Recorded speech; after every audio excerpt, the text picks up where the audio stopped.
Hello and welcome to Exploring the Hollows. Today I want to welcome you to tariffs. Officially, our tariffs have started, but this is a misconception that a lot of people have. Things don't just happen immediately. It may take months for us to feel the effects because corporations knew ahead of time that something was going to be happening with tariffs that was not going to be good. So they built up their inventories, and they may hold off on raising prices until those inventories are depleted. But eventually they are going to have to raise prices because the cost of nearly all products, I can't really think of a product that's not going to be touched by this, will have to go up because of the tariffs. And yes, the tariffs do bring in money to the government, which almost certainly will not go to the people that elected that government, but the cost will be paid by the consumers of the United States. And this is a common misconception because right-wing media outlets want to put a positive spin on these tariffs. So, and I think it's also because the president himself seems to not understand that when you increase the cost of something because all the ingredients or parts of that product are subject to higher shipping costs from almost every single country, then that adds to the price of the product. And so the people buying that product are the ones have to pay more. And in some cases, up to 200% more. So what is most likely going to happen is people are just not going to buy those products. So in that case, that is going to hurt companies. And unless they are a huge worldwide corporation, they may not be able to stay in business. So this definitely hurts smaller businesses. But you go to right-wing media and they're going to say that, no, the other countries pay. Well, it's a common misconception, or I don't know how common it is, but they're trying to make it sound like this is us against them, like everything is countries. There are no, in all reality, there are no countries. There's only corporations. So the corporations are going to have to pay more to ship their products here. And they are not going to, if they can sell the product, they're just going to jack up the price of the product. And if they can't sell that product, they're just going to eliminate that product or eliminate the United States as a whole, which we are seeing other trade deals happening between our ex-trade partners that no longer want to be our partners anymore because of the extreme cost that this administration is adding. So they're just bypassing us, which is going to be terrible for our economy. So I guess that's the misconceptions. You know, I try to tell people logically, you know, when I've had debates with people about this, and they just don't see it. They don't understand how this is going to cost us money. Even though the government is bringing in what amounts to peanuts as far as revenue from these tariffs, it's not going to be worth it. The damage is going to be far too much. And I don't see it ever getting back to the way it used to be. And that, in all reality, is what made this country a superpower, is our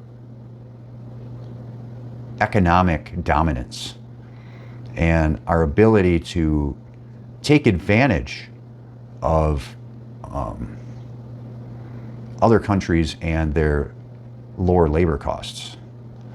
And either Trump is just really dumb, or I think he's just really dumb. He gotten the idea in his head that these tariffs worked sometime in the 1800s. Well, it's not the 1800s anymore. And there's a lot of things that cannot be made here. And we have trade deficits because we are a superpower and other countries don't have the purchasing power that we do. So that if we got rid of that trade deficit, it would actually be bad. It'd be very, very bad for us.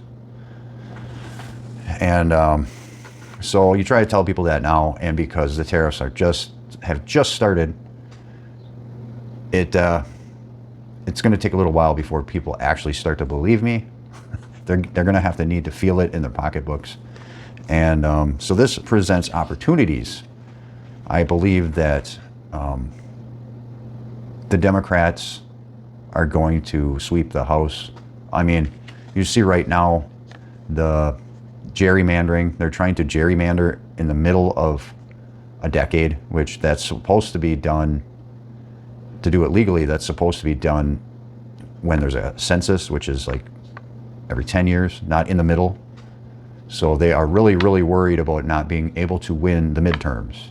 They should be, because they don't have any policies that are going to be popular. Once people start to feel how broke they are, how unemployed they are, and how starving they are because they can't afford groceries anymore.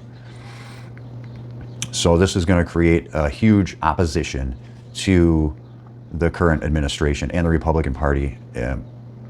I think you're going to see a lot of people switching parties. And you're already seeing people distancing themselves from Trump. And he's losing support from his base. He's losing support from independent voters. And he's just, he's definitely showing that he was lying the whole time about being a populist. He's definitely an elite.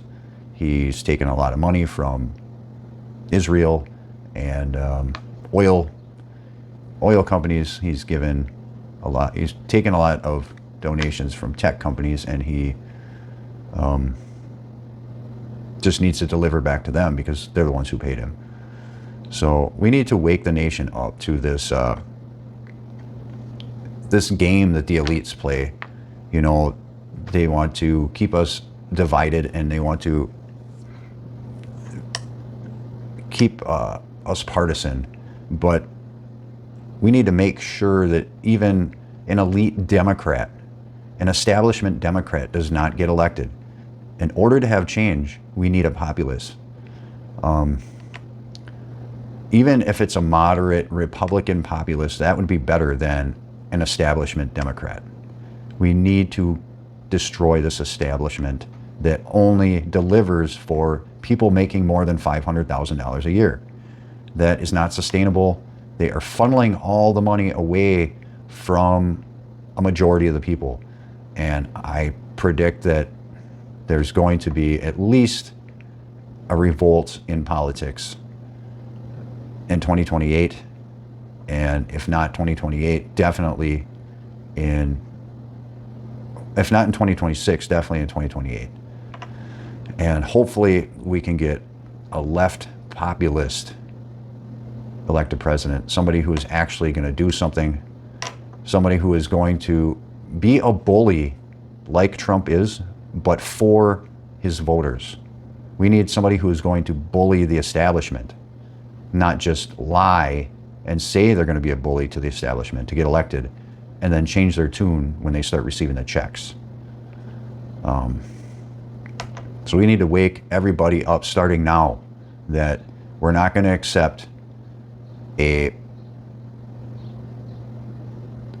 Pete Buttigieg. We're not going to accept Kamala Harris is pretty much out of the picture now, but we're not going to accept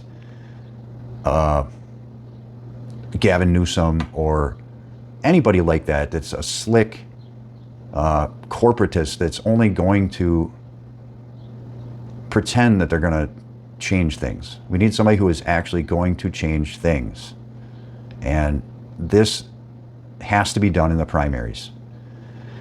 And I know David Hogg, the kid that was involved, or he was a victim of the Parkland shootings, is on board with this philosophy where we need to have somebody who is populist. There is a populist plank that you can sign on tyt.com. And I think there are a number of politicians who have signed it and are committed to being populist and not taking corporate PAC money. And I think that you should go and check that out and sign that at tyt.com. And I know a lot of people don't like that news channel or whatever, but I still think that you should go to that and sign that because it's a good cause. It doesn't cost you anything. And we need to send a message to the DNC that this time we need fair primaries, and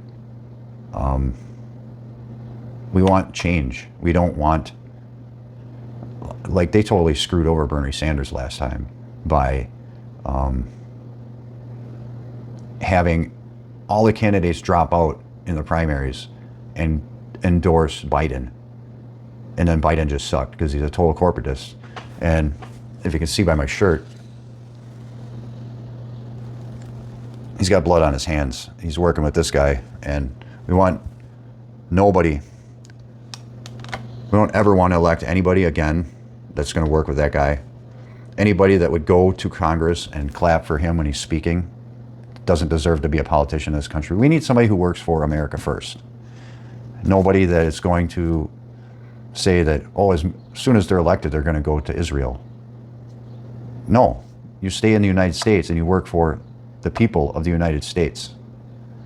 So I know that people don't like these kind of subjects, or a lot of times they're not very popular, but these are the things that are on my mind, and I need to get them out. We need to wake up people. So talk to everybody that you know about this and explain to them a populist is a person that wants to enact popular policies. There are policies out there that everybody agrees on, regardless of political affiliation.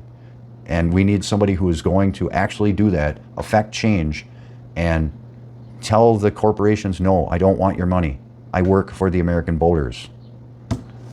So that is a change that we need to have starting in 2026. Everybody needs to vote. Everybody needs to know where their politicians' money is coming from. And they need to vote for the person who is actually going to serve them and not Israel. Because we are an occupied country right now. And there's a lot of changes coming up in this channel. I thought that the traveling would be less, but things have come up, and I think that there's going to be more traveling, but we'll have to talk about that in the future. Things are still up in the air, so just stay tuned. Be safe. Ad Astra, my friends.